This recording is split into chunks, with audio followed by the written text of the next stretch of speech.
Hace mucho tiempo, en un remoto y misterioso rincón del desierto de Nevada, surgió un lugar envuelto en un velo de secretismo y especulaciones.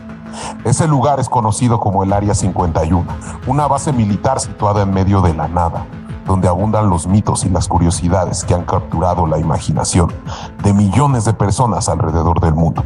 El Área 51 ha sido objeto de numerosas teorías conspirativas y leyendas urbanas. Se dice que es mucho más que una simple base militar, que esconde secretos profundos y oscuros que el gobierno de los Estados Unidos se niega a revelar. Incluso se rumora que en sus instalaciones se llevan a cabo investigaciones sobre tecnología extraterrestre, experimentos científicos avanzados y la supuesta presencia de seres alienígenas. El Área 51 también ha sido objeto de avistamientos de objetos voladores no identificados. Muchos ufólogos y entusiastas de lo paranormal afirman haber presenciado luces misteriosas en el cielo nocturno y objetos en movimiento que desafían las leyes de la física convencional. Estos avistamientos alimentan aún más la leyenda y el misterio que rodea este lugar remoto. El Área 51 continúa siendo un gran enigma en el paisaje desértico de Nevada. Una puerta a lo desconocido que ha generado una subcultura de entusiastas, investigadores y teóricos conspirativos. Aunque la verdad sobre este lugar permanece en la sombra, su aura de misterio y los relatos que lo rodean seguirán cautivando la imaginación de aquellos que buscan respuestas más allá de lo convencional.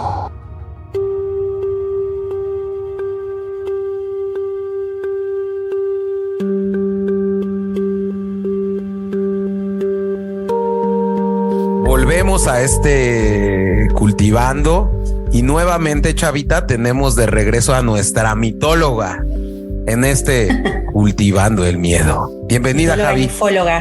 Hola, Javiera, ¿qué tal? ¿Cómo y próximamente ufóloga. ¿Todo bien, chicos? ¿Y ustedes? Muy bien, Javi. Aquí acabando la semana perfectamente. Ajá, ¿y tú? Exactamente. Aquí todo bien. Lista para hablar de nuestro nuevo tema de Cultivando el Miedo sobre los extraterrestres, a pedido del público. Sí. A petición del público, porque incluso hicimos una encuesta. Javi hizo una encuesta y ganó este tema, ¿no? Era chamanes versus ufología y aquí estamos, hablando de extraterrestres, con una alta votación. La verdad es que a mí me gusta más este tema, pero pues ya depende, ¿no? Sí, depende de cada gusto, pero aquí en Cultivando el Miedo siempre vamos a dar el gusto a los oyentes.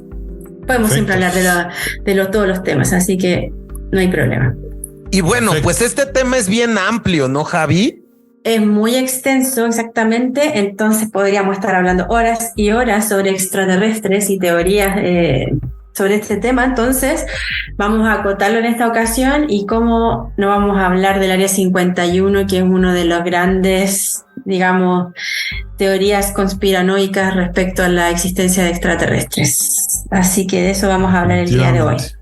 Y primero, como es primera vez que hablamos de este tema, estaría bueno saber qué opinan ustedes de los extraterrestres. ¿Creen en la vida extraterrestre o no?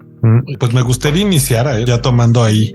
Pues la verdad es que, Javi, yo sí creo que hay vida extraterrestre. Mi gran duda es si hay vida extraterrestre con la capacidad de hacer viajes intergalácticos. Yo creo que hasta podría existir vida extraterrestre muy similar que nosotros, hablando de inteligencia. Pero yo veo, al menos con lo que tenemos hoy en día de tecnología y pues sabiendo las grandes distancias de las estrellas de una a otra, se me hace muy difícil que existan una inteligencia o vida que pueda hacer viajes intergalácticos. Pero ahí pues podría ser, ¿no?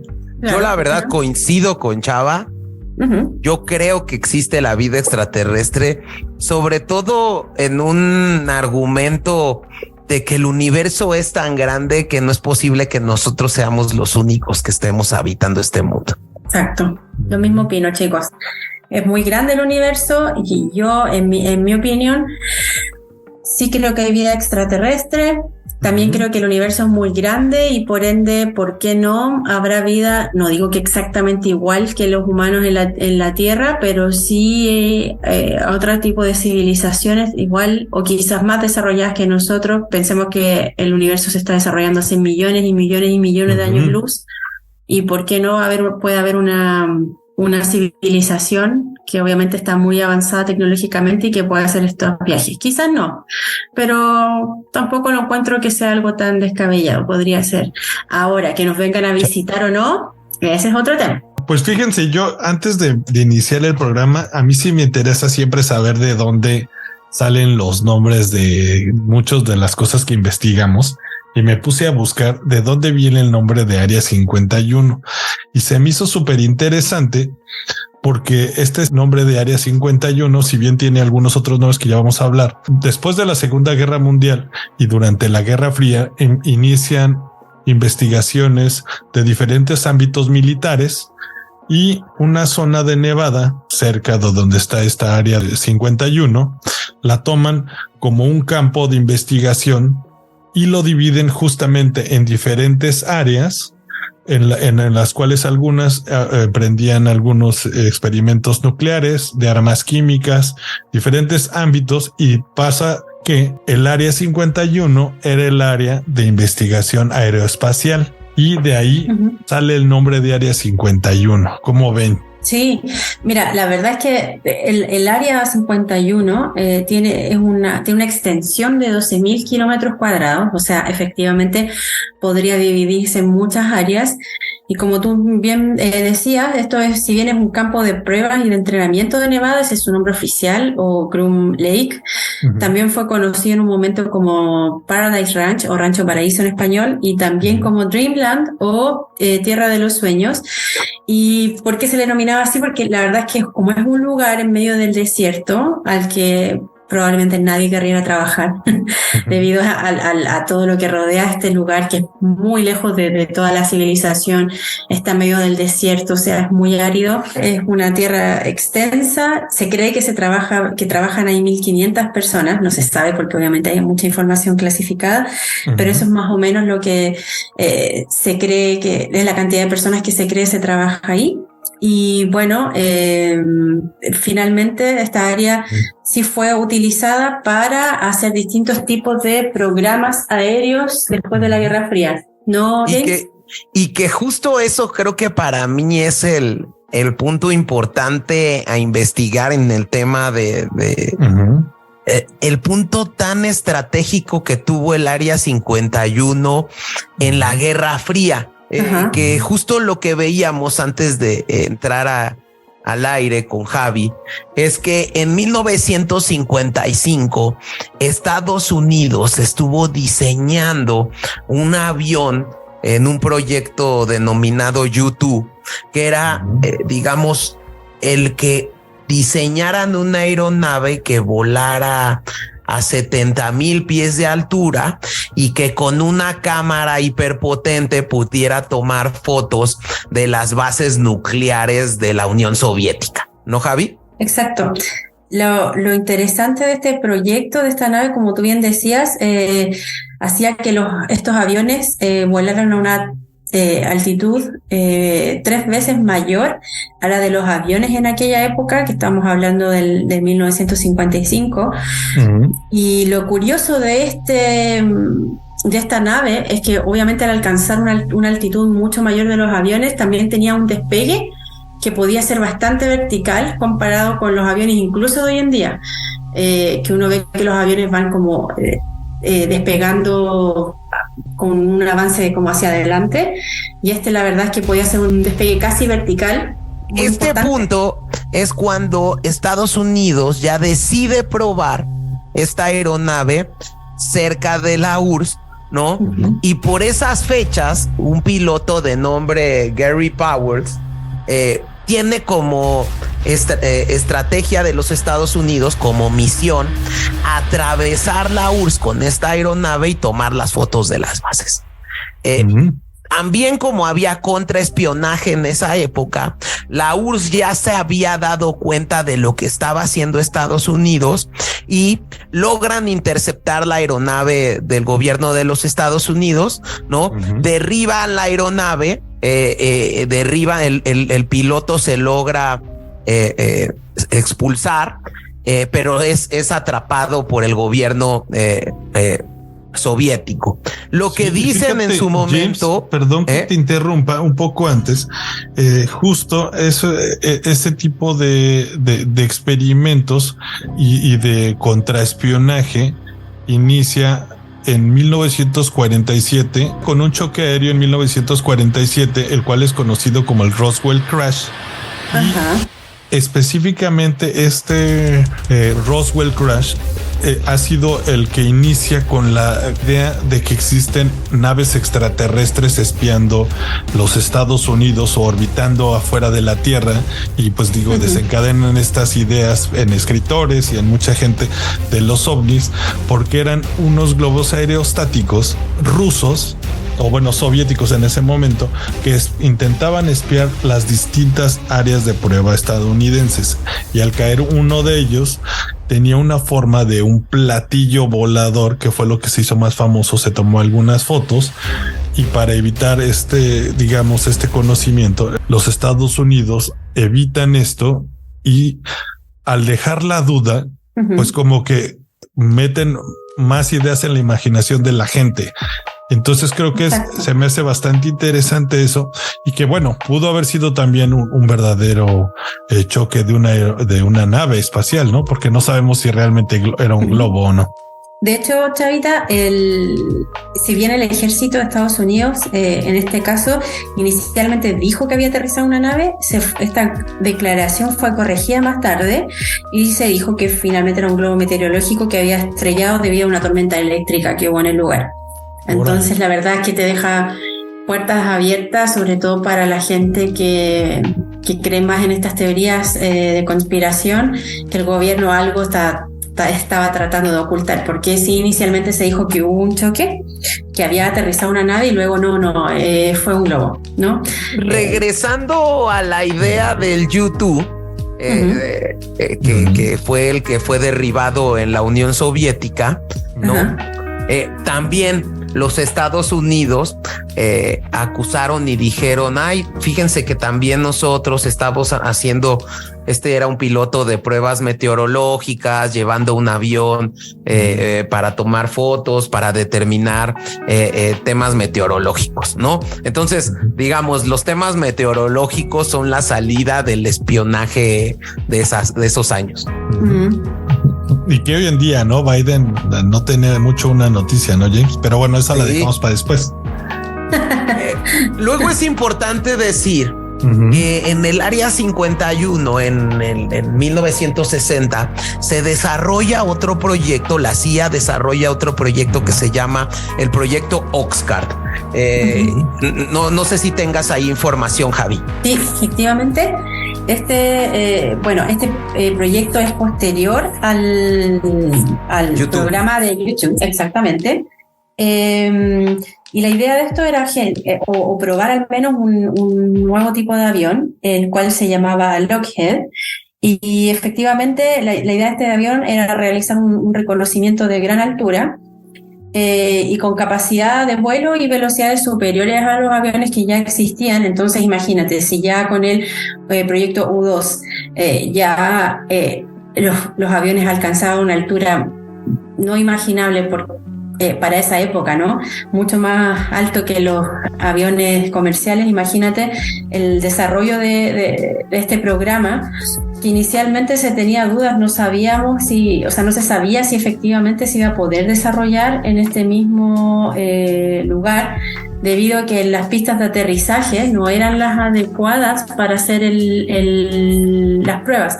En ese momento, una de las pistas de aterrizaje era asfaltada y tenía aproximadamente 1.500 metros en Groom Lake, en el Área 51, y era demasiado corta, y por lo demás no podía soportar el peso del avión A-12, que fue uno de los generados durante este programa del Oxcart. Y que también importante decir, pues cómo estaba esta guerra fría tan importante en el tema tecnológico porque tumbando el proyecto U-2, ¿no? La aeronave derribada pues es evidentemente capturada por el gobierno soviético y el gobierno soviético la mete a análisis para ver la tecnología utilizada y toda la ingeniería de construcción que tienen estas aeronaves. Entonces esto era como que estar en medio de la Guerra Fría y el Área 51 fue una parte muy vital. Respecto de este proyecto que es el Oscar, yo lo que había leído es que la idea de los Estados Unidos era fabricar una aeronave que volara ya no a 70,000 como la U-2, sino a 85,000 pies de altura, que pudiera ir 3 veces la velocidad del sonido y que había sido creada a partir de titanio porque pues el ir tan rápido genera calor y para evitar que el metal se fundiera pues fue la primera aeronave construida con titanio para resistir esa velocidad. Órale, eso es súper interesante. Sí. Yo ahí lo que veo es justo como dices, James, a mí se me hace súper interesante saber que pues también es un área que designaron porque al ser tan plana, tan al centro de Estados Unidos, pues era muy difícil a los soviéticos accesar. Pero también yo a veces sí me quedo con la duda de si en algún momento sí existió algún tipo de choque de extraterrestres. Yo todavía me quedo con que alguna vez vi en un programa de televisión que a lo mejor y pues no es el más documentado, pero dicen que después de los años 70 empieza esta revolución de la computación y de los compact disc, de esta miniaturización de los transistores. Y si bien a lo mejor sí tiene que ver con ya lo vimos en el Cultivando pasado, ya lo vimos. Yo creo que también pudo haber sido una ingeniería inversa de alguna nave espacial, ¿no? ¿Por qué no? Esa es una de las teorías conspirativas, pero déjame ahondar y vayamos a un tema que va saltando, ¿no?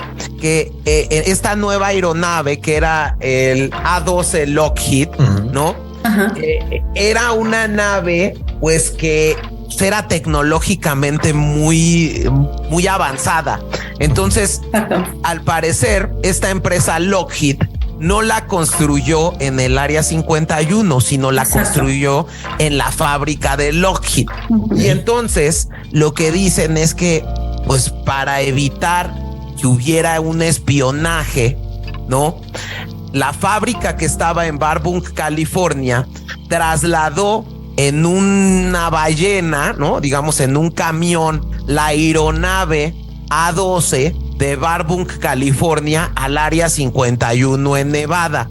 Y para evitar temas de espionaje, envolvieron literal el cuerpo del avión en una caja de madera. Para que no pudieran rastrearlos ni obtener información, ¿no? Es correcto. Entonces, cuando pasan, ¿no? Con esta enorme caja de madera, un convoy con militares, con los marinos, con el ejército de los Estados Unidos y llevan esta caja enorme al Área 51, pues la gente pues entra en este pánico colectivo de, uy, ahí llevan un ovni. Exactamente. Ya existían todos estos mitos y entre voces, ¿no, James? De esa zona, justo específicamente. Exactamente. Entonces luego, imagínense, creo que en 1962, Estados Unidos amplía el área del espacio aéreo restringido del área 51 a 600 millas cuadradas. Esto es un área que se llama la caja y que ningún avión puede sobrevolar por ahí y porque incluso los radares no está detectada por los radares. Mira, James, sí, respecto a este tema que tú comentas, sí, efectivamente el espacio aéreo sobre Groom Lake o el área 51 estaba restringido, pero cerca estaba la base aérea de Nellis, que esa estaba muy próxima al área 51 y la verdad es que lindaba con algunas de estas inmediaciones, entonces A pesar de esto, sí se registraron desde esta base aérea en Nellis diversos avistamientos y muchos pilotos comerciales o incluso también de otros tipos de aviones de guerra vieron estos aviones A-12 en varias ocasiones. Y esto también fue reportado. Entonces, claro, se iba comunicando por radio en la torre de control que efectivamente habían avistamientos de estas naves, que en ese entonces mucha gente no sabía qué tipo de avión era, ¿no? Solamente tú lo veías como piloto comercial y llamas a la base y dices, oye, estoy viendo una nave que desconozco de dónde viene. Y oficialmente en esta base de Nellis hubieron aproximadamente 20 a 30 avistamientos, digámoslo así, oficiales, aerolíneas al menos, aerolíneas comerciales reportaron entre 20 y 30 avistamientos, a pesar de ser un área restringida sobre el área 51, evidentemente no pudieron evitar que otras bases aéreas cercanas tuvieran contacto con estas aeronaves. Pues eso también otra como cosa, que aviva, ¿no? Todavía la teoría de... Exacto. Otra cosa que yo también analicé es que incluso al área 51 llevaron piezas de aviones rusos que en la Guerra Fría pues tomaban o capturaban lo del gobierno de los Estados Unidos, y para conocer la ingeniería y digamos la tecnología desarrollada por el enemigo, llevaban análisis estos aviones como el MiG-21 de la Fuerza Soviética, ¿no? También yo lo que vi y leí es que en esta área se han desarrollado algunos aviones cazas como el Blackbird o el Nighthawk, que son proyectos súper secretos que han tenido y bueno, pues que esa es la razón por lo que han dejado esta área de acceso restringido de 600 millas cuadradas para no poder ser digamos espiados, ¿no? O rastreados por enemigos. Exacto. Mira, hay un dato que la verdad es que viene a alimentar el mito de visitas extraterrestres a la Tierra. Hay un coronel llamado Hugh Slater, que fue un comandante de la base durante la década de los 60. Él afirmó que mientras estuvo al mando, solo por el proyecto Oxcart, el avión A-12 realizó aproximadamente 2.850 vuelos de prueba. Para él, y como declaró en una entrevista en el 2014 con el diario Los Angeles Times, eso es un montón de avistamientos ovnis. O sea, de los 2.850 vuelos que se realizaron, alguien más de alguna vez tuvo que haber visto algo, ¿no?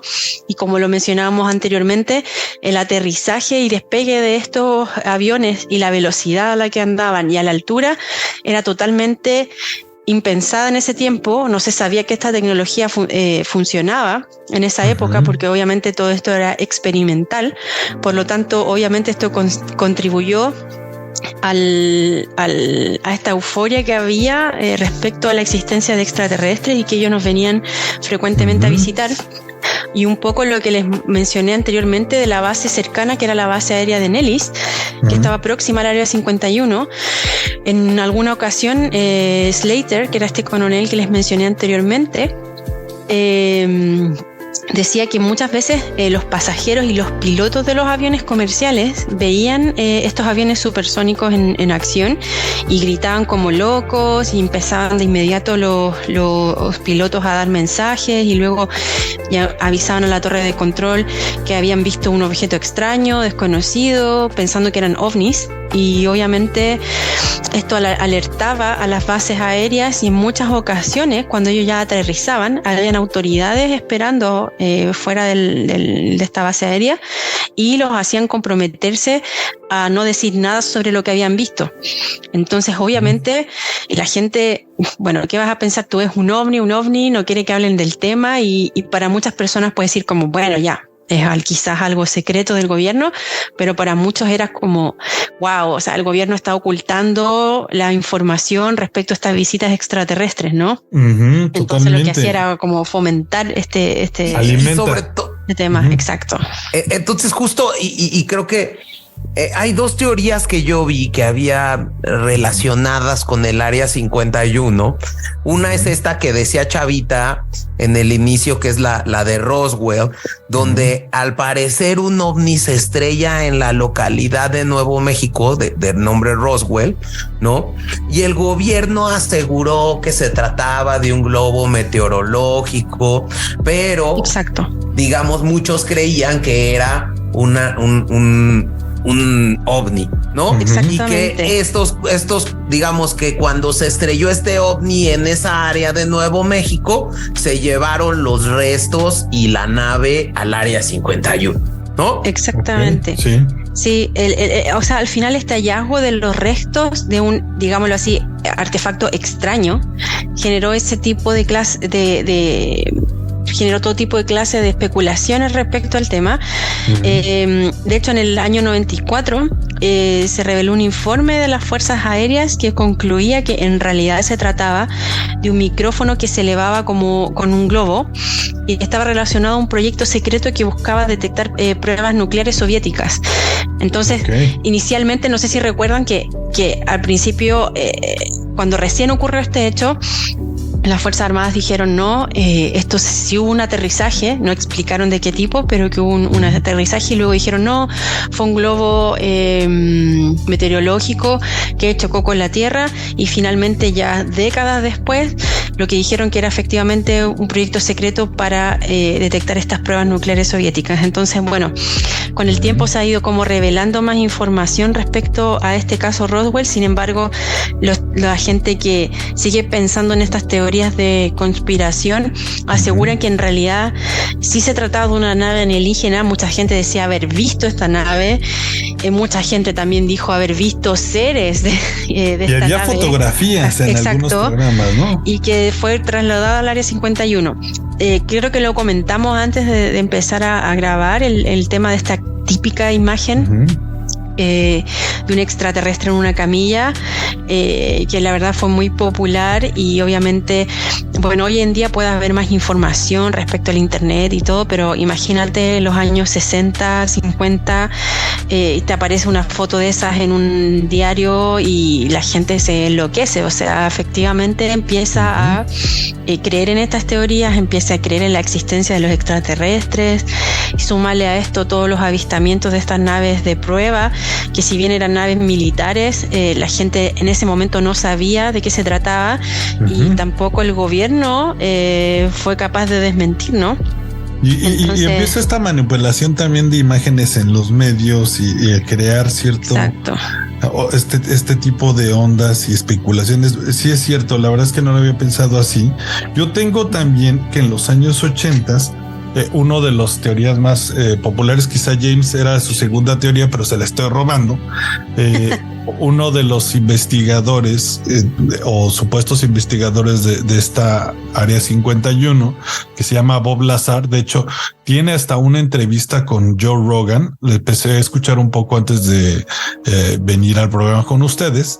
Y en los años 80 o inicios de los 90 más bien, este personaje empieza a hablar justo de estos proyectos con tecnología extraterrestre, y algo que se me hizo muy simpático, que Joe Rogan le preguntó, oye, ¿tú cómo consigues entrar a trabajar al Área 51? Y dice, pues yo la verdad es que trabajaba en un programa de aviación en Los Álamos, me parece que también es cerca de esta área, era una base también militar, y él tenía acceso a motores de jet. Entonces desarrolla su propio motor de jet y lo adapta a su automóvil, y empieza a pasar por las calles del Álamo con un coche propulsado por un motor de jet que sonaba, dice que a cuadras de distancia. Sale en el periódico y va a una conferencia de tecnología, y conoce al padre de la bomba de hidrógeno, el cual había leído este artículo, y después de verlo le dice, oye, tú eres el del auto del jet. Él le dice, sí, soy yo. Ah, bueno, pues llámame. Si algún día ocupas algún trabajo, aquí está. Le deja su teléfono y dice que después de llamar lo invitan a trabajar al área 51. Y supuestamente él, ahí es lo que dicen, porque en los Estados Unidos niega que haya participado en estos programas, pero él dice que justo después de esta invitación del padre de la bomba de hidrógeno, él entra a esta área y le dan a checar o a hacer ingeniería inversa de un propulsor o de una máquina que hacía levitar las cosas, que funcionaba con un tipo de gravedad inversa. Y pues bueno, está interesante, pero este es creo que uno de los personajes más famosos que empezó a hablar del Área 51 y que dicen que su nombre sí aparece como investigador de esta base de Los Álamos, no del Área 51. Y entonces es algo que ha generado muchísima controversia y pues con lo que dice parece un poco cierto, no sé. Exactamente, esa era la segunda teoría, Chavita, pero bueno, no la pude explicar mejor que tú.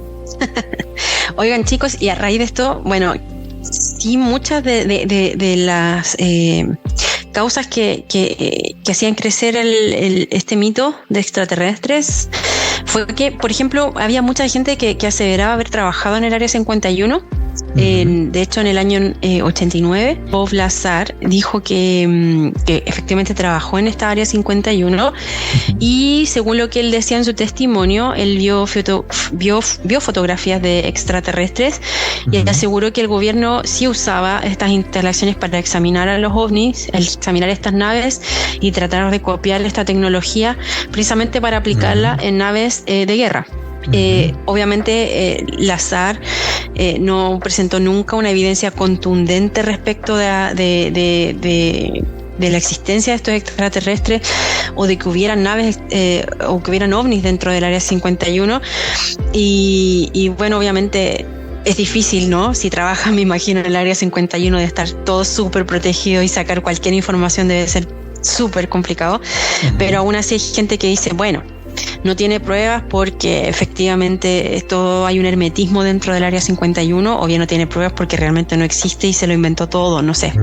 Pero sin embargo, las leyendas respecto a esto es como que hay para todos los gustos, ¿no? Hay gente que dice que, por ejemplo, la llegada del hombre a la luna, que fue transmitida por la televisión, fue un fraude y que mucha gente dice que fue precisamente en el Área 51 donde se filmó este montaje de la llegada a la luna. Otros también dicen que hay túneles conectados desde el Área 51 hasta Las Vegas, por ejemplo. No sé, imagínate tú, ya entras a un me imagino a alguien entrando a un estacionamiento secreto y se va por un túnel hasta un VIP. El Área 51, exacto. Un VIP. O sea, es muy loco toda la información que se maneja y todas estas teorías en torno a esta área, ¿no?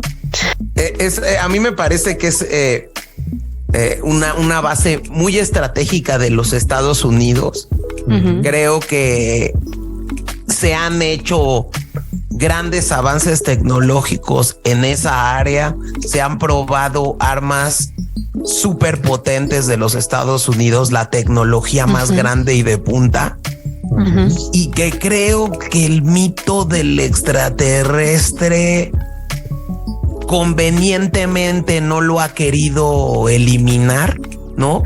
Porque eso implica un esquema hegemónico en materia de tecnología para los Estados Unidos, y creo que al día de hoy eso tiene que revivir, eso tiene que estar en la boca de que Estados Unidos probablemente incluso cuente con tecnología de otro planeta para poder seguir siendo la potencia económica. No sé qué opinen ustedes.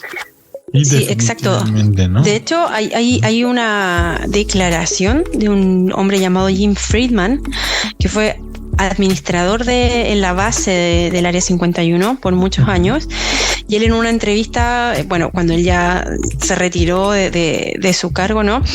Tuvo una entrevista con National Geographic, donde él dice que llegó a escuchar cuando trabajaba dentro del Área 51 que entre los mismos compañeros de trabajo se hablaba sobre que esta Área 51 podría ser incluso solo como una fachada de un área, digámoslo así, aún más secreta, pero que él no tenía forma de comprobarlo. O sea, nadie podía con pruebas concretas demostrar que esto era así, pero al final es como tú dices, ya está el Área 51, todo es secreto, tienen misiones para crear naves, tienen ovnis o naves militares, dependiendo de lo que tú creas o no, sí, si crees en estas teorías, pero finalmente todo este revuelo es solamente, todo este revuelo del Área 51 es solamente para encubrir algo que es más secreto aún y es como en el fondo para crear una distracción, ¿no?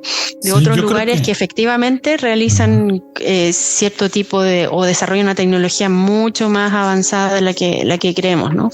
Yo creo que si bien te deja la duda de si existen o no tecnología extraterrestre, algo que sí te deja o casi te afirma este tipo de rumores es que Estados Unidos cuenta con la tecnología más de punta en el mundo, y pues lo podemos ver en las películas de Hollywood, como nos decías, Javiera, justo El Día de la Independencia es una película muy nacionalista que lo retoma. Exacto. Y que pues tú dices, oye, pues Estados Unidos te queda. Yo de niño siempre pensé que Estados Unidos podía detectar y vencer cualquier cosa. Y pues en la vida real nos damos cuenta de que, pues bueno, sucedió en el 2001 las Torres Gemelas y no tenían ni idea. Con un avión comercial, ni siquiera un jet de guerra, pues les tronaron dos torres muy importantes y le dieron al corazón financiero de los Estados Unidos, ¿no? Entonces creo que sí, como dice James, creo que este tipo de mitos alimenta mucho el poderío de una nación, pero aún así yo sí pienso que pues podría haber ahí algo más interesante, como dicen. Sí, de hecho es muy curioso lo que tú mencionas. Efectivamente, creo que lo hemos tocado en otros temas del Cultivando el Miedo, creo que en El Exorcista también o en todos en la Ouija, en temas que finalmente Hollywood hace de lo suyo, ¿no? Siempre hay ciertos, digámoslo así, ¿cómo decirlo? Patrones que se van viendo de forma recurrente en distintas películas, como tú mencionabas, El Día de la Independencia, o sea, Estados Unidos, el gran salvador del mundo contra la guerra alienígena. Luego tienes la película Mars Attack, que si viene algo más chistosa, con unos seres verdes, con esta cúpula, con esta burbuja de vidrio alrededor que morían con música clásica, siempre lo recuerdo. También, ¿quién rescata al planeta de esta invasión? Estados Unidos. Y así con muchas películas, ¿no? Entonces ya uno tiene en el subconsciente de que prácticamente fuera Estados Unidos el país con más, digámoslo así, contacto extraterrestre en el mundo, ¿no? Como que ellos están inmersos en esta... Hollywood es su mejor aliado, ¿no? Exacto. Esta comunicación intergaláctica. Son los pioneros, ¿no? Y en general la cultura de los Estados Unidos que ve en todo momento un negocio posible. Yo les decía hace unos momentos que el primo de un amigo tuvo la oportunidad de ir a Rachel, Nevada, ¿no? En un viaje que hizo por Las Vegas, porque realmente este lugar, que es el pueblito que está más cerca del Área 51, está a 133 kilómetros de Las Vegas. Y como son los ahí en Las Vegas, pues todos los tours te ofrecen. Y te ofrecen el tour para llevarte al Área 51. Y realmente en el Área 51, evidentemente, no pasa nada. Llegas al borde donde el encargado del tour te dice que no cruces ese borde, si no van a venir los militares por ti. Entonces obviamente nadie lo cruza, todo el mundo le toma fotos, ¿no? Te llevan a un buzón negro, ¿no? Y en ese buzón negro se supone que era un buzón que utilizaban los tipos del Área 51, y entonces la gente generó este tema de la cultura del UFO, ¿no? Y decía, no, es que ahí ellos son los que se comparten información con el mundo exterior. Y entonces, bueno, pues al parecer años después se encontraron que ese buzón era puesto por un señor, porque era un cuate que vivía en un rancho, y pues que constantemente le andaban robando su correspondencia. Okay. Otra cosa donde te llevan es a un hotel muy famoso que se llama el Little Ale Inn, como haciendo referencia así como Alien. Y bueno, pues se come una pizza más o menos, ¿no? Una hamburguesa mucho más o menos. Y bueno, pues es todo. Entonces justo esta experiencia que en algún momento me compartieron, creo que hace ver cómo alrededor de este tema del Área 51, el gobierno de los Estados Unidos se ha agarrado, la sociedad de los Estados Unidos también se ha agarrado para volverlo un negocio, ¿no? Y entonces, pues, se ha vuelto pues, no hay información, puede ser que haya ovnis, pero pues claramente no ha sido algo que hayan transparentado, ¿no creen? Sí, yo creo que no les convenía solamente. De hecho, no recuerdo si se los mencioné antes, pero durante los 80, como había mucha gente que decía haber visto ovnis, llamaban a las bases aéreas para informar respecto a estos ovnis. Muchos llamaban al Área 51 para informar los avistamientos, y tuvieron de hecho que crear un teléfono especial para que la gente llamara en caso de un avistamiento ovni. Ahora, en vez de decir no vamos a atender este tipo de llamadas, esto no existe, no es real, de locos. Una forma, o sea, ya, ¿qué es más fácil? Pagarle a una persona que esté todo el día sentado atrás de un teléfono escuchando gente que dice haber visto algún ovni. Me parece súper curioso. En vez de desmentirlo, es como fomentar en el fondo que la gente siga creyendo que todos estos avistamientos no eran parte de programas aéreos militares, sino que realmente eran extraterrestres que venían a ver cómo funcionaba todo acá en la Tierra. Entonces, y ahora nunca desmintieron, y eso no me parece que es fomentar un poco el mito, ¿no? Y hay que tener claro algo, pues a ver, sí creo que teniendo una zona tan estratégica de prueba de materiales tecnológicos de última generación, pues debe ser una zona que tiene unos radares potentísimos, ¿no? Entonces, pues es mucho más sencillo en esa área detectar objetos voladores no identificados que en cualquier otra. Creo que eso es, o sea, no hay que tener duda de eso. Exacto. Exacto. Y que bueno, igual y en una de esas también permitieron este tipo de líneas telefónicas. Ahorita eso me surge la duda. ¿Quién quita y pues permites que te llamen?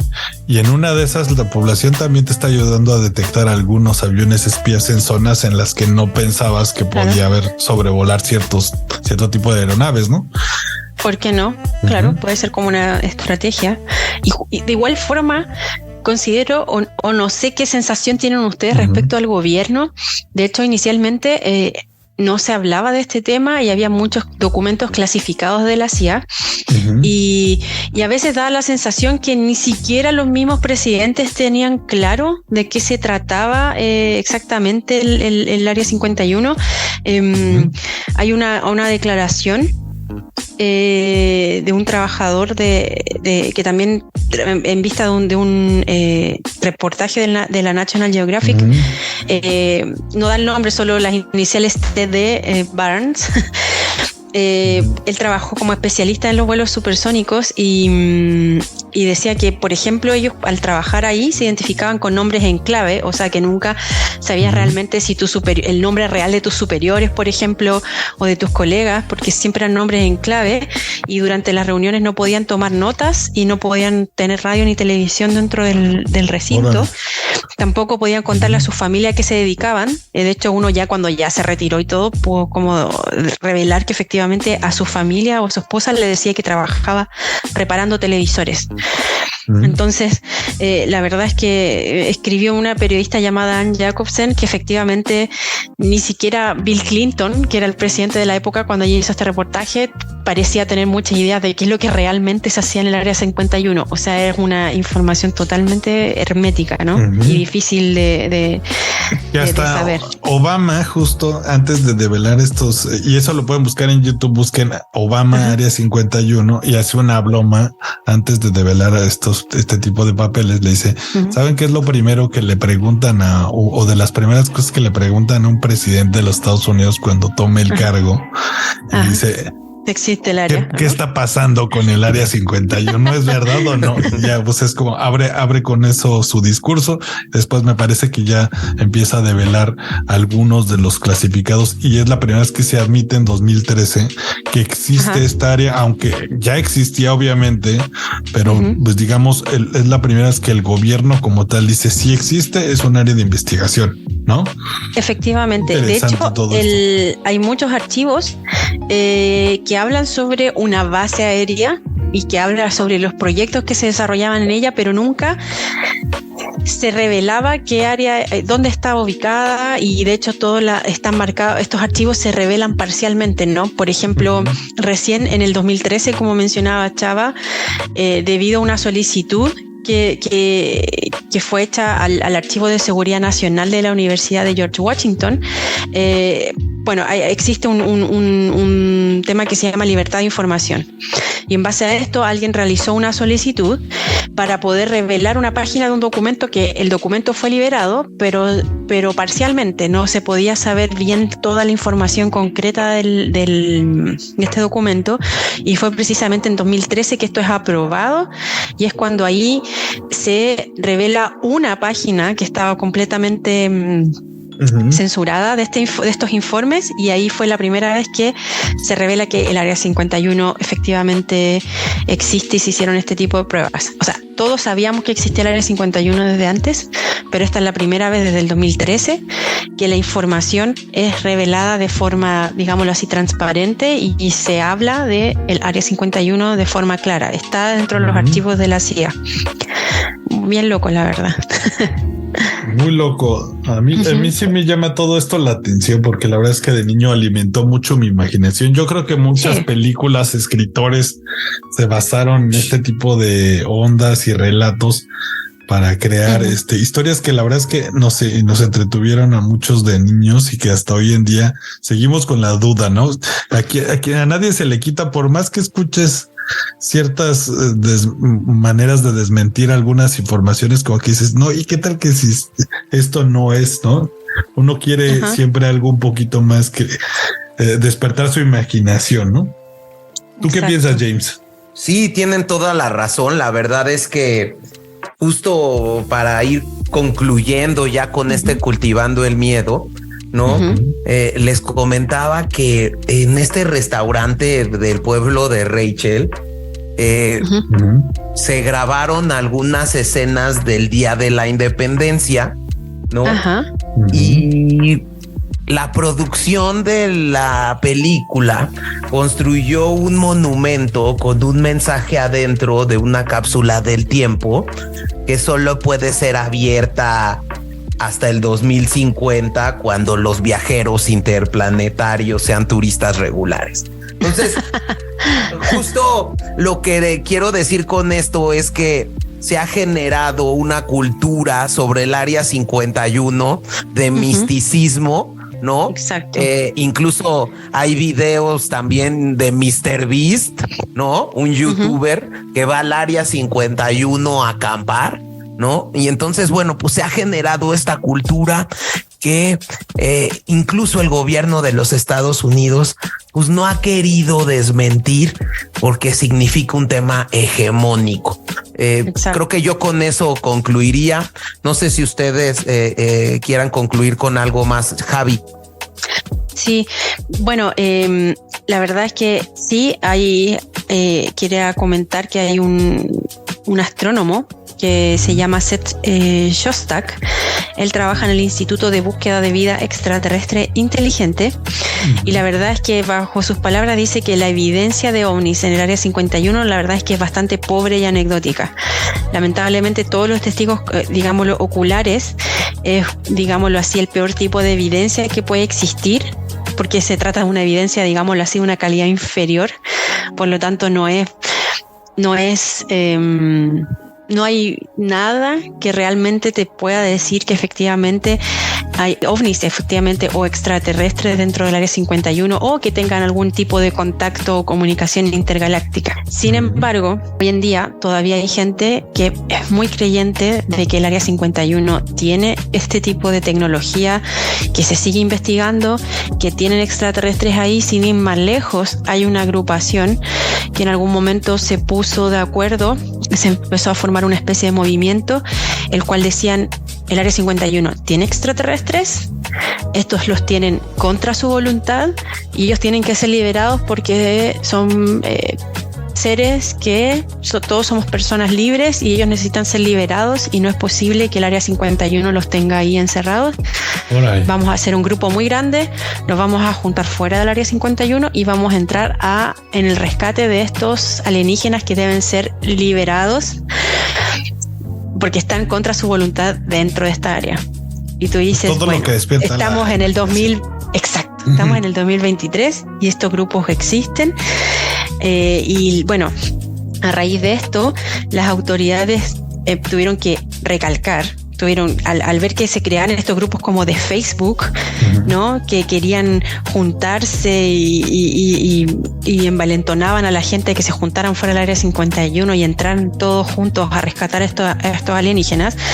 Las autoridades tuvieron que salir a recalcar que nadie debería intentar acercarse a la base, que el área 51 es un campo de entrenamiento que es abierto para la Fuerza Aérea de los Estados Unidos.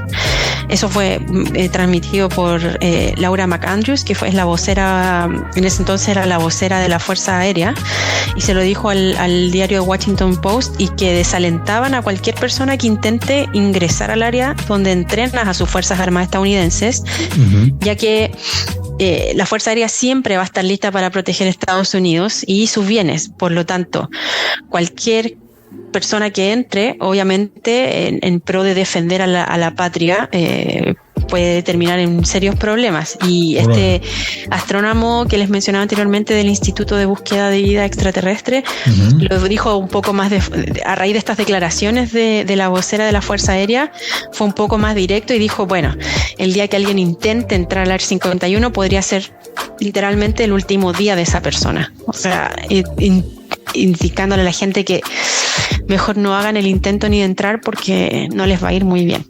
Órale. Pues, bueno, entonces, fuertísimo. hasta el día de hoy, ¿Tienes algo más? No, yo me quedo creo que con eso. Yo ya creo que ya había hecho mi conclusión. Yo nada más les dejo ahí de tarea porque ya me como mucho tiempo. En los años 70 también tuvimos en México, en la zona del silencio, un avistamiento muy famoso. Ahí búsquenlo. Fue un choque de un misil, me parece, de una prueba aérea estadounidense. Y pues debido a las condiciones magnéticas de este lugar en México, el cohete que iba a propulsar, digamos, era automático, cae en esta área, llega a la CIA, lo vacía. Y pues bueno, también ahí es como uno de los mitos más grandes de los años 70 en México sobre ovnis. Pero bueno, nada más ahí los dejo para que le busquen y le rasquen. Y pues nada, agradecer pues a Javi que nos trajo todo este tema tan interesante. La verdad es que nada, chicos, me encantó saber cosas, fijarme que cada vez se conectan más todos estos programas, ¿no? James, está un poco raro. Cada vez se conectan más estos programas, y sobre todo que vamos a ver, y se los recomiendo mucho, ¿no? Johnny Harris incluso tiene un episodio de esto que ya está pasando en la actualidad, ¿no? Estamos empezando a ver que en esta guerra fría entre China y Estados Unidos ya están encontrando artículos periodísticos que dicen UFO. Ya Justin Trudeau aceptó que haya avistamientos de globos. Entonces está empezando otra vez este tema. No sé si qué opinen de esto. Sí, quizás probablemente sí. Lo ocupan para ocultar otras cosas, quizá, ¿no? Pero pues ya sería ver. O quizás sí nos vigilan. O para ocultar o para desviar la atención. Pero bueno, a ver, la canción que va a cortar Cultivando Ajá. ¿no? Se las voy a proponer, van a ser 2 canciones. Ajá. Y yo ya tengo mi voto, ¿no? Ok. Pero pues como somos 3, pues uno de los 2 va a decidir qué canción, con qué canción vamos a cortar esta. Okay. La primera propuesta que voy a poner va a ser Starlight de Muse, ¿no? Ok. Y la otra es Zero Zero UFO de Ramones. Para mí la opción 2. Yo creo que me voy con la 2 porque no conozco la primera, entonces pues sería con la que va mi voto, digámoslo así. No, pues fue voto por unanimidad. Vámonos. Perfecto. Con Zero Zero de UFO de Ramón. Bueno, chicos, Nos vemos pronto. nos vemos entonces a la Regresamos próxima. con Has, que ya está llegando aquí al estudio, ¿no, James? Aquí al estudio de Cultivar. Amiga de Javiera. Sí, y Jazz viene con un tema muy interesante, les va a encantar, y así que escuchen la tercera parte de Cultivando la Música. Regresamos.